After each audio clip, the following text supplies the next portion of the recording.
Guys, welcome sa vlog. Share ko lang tong view ngayon dito sa may sa amin. Malapit lang to dito sa amin, halos likod bahay.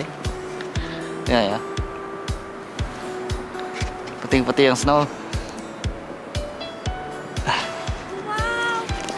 Ganda, no?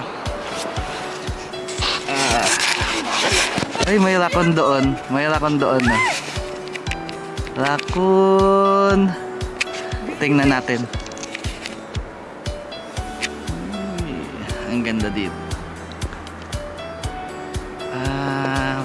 Mga pine trees siya. Pinaloadan na snow. Yun ang maganda dito sa Canada kasi no, kahit lakad-lakad ka lang sa park nila, halos okay na. Wala na yung stress mo. Pagod mo. Laki pala ng rakot. Share ko lang sa inyo yung view. Ito yung ma-experience nyo pag winter sa Canada. Sabi nila malamig, pero kaya naman.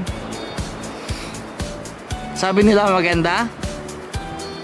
Sobrang ganda. Maraming nagsasabi nung papunta ako dito, no? Huwag ka dun, malamig dun.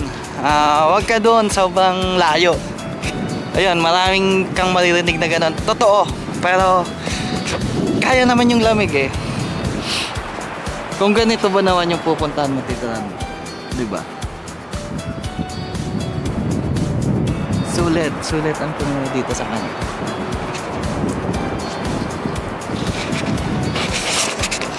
Puting-puti, no?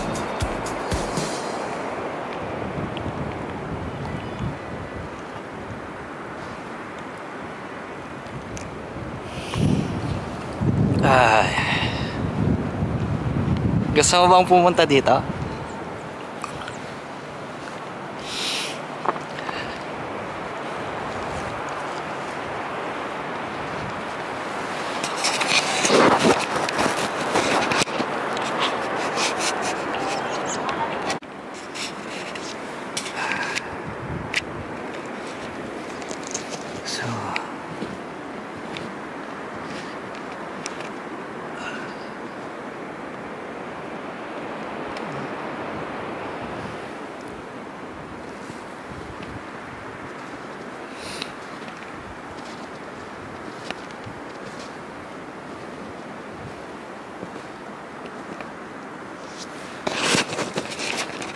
Alam nyo ba dito na pag ganitong winter, may daan na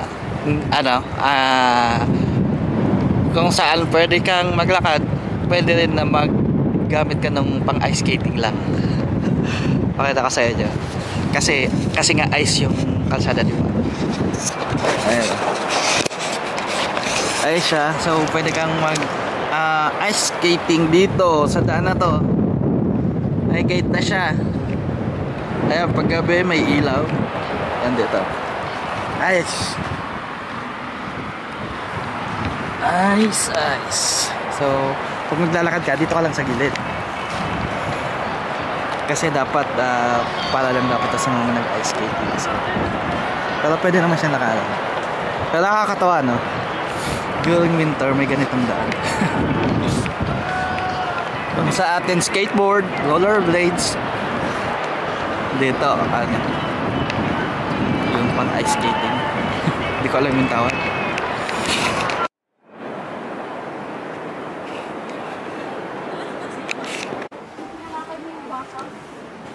Park.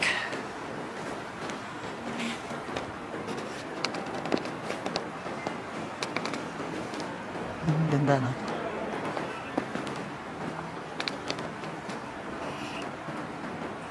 Napakatahimik, pero ang ganda, puting-puti. Pinong-pino ang pakaputi niya. So, ayan, ma-share ko na to sa inyo. Pang-inspire lang sa mga papunta na ng Canada. Kanina, paglabas namin, medyo malamig. Parang talagang nasa ref ka. Pero ngayon, nakapag-adjust na yung katawan ko. Tinanggal ko na nga yung gloves, oh. So mabilis lang naman mag-adjust yung katawan natin sa ano, 'di ba? Parang sa dilim lang yung mata, 'di ba? Pag nasa dilim ka, pag tagal, halos maaninag mo na yung paligid. Ganon din sa lamig. Kaya sa nagsasabing mahirap sa Canada kasi malamig. Hindi. Hindi naman siya mahirap. Nag-a-adjust naman yung katawan natin eh. So, ayun. Ayun yung view. Kaya pag weekend,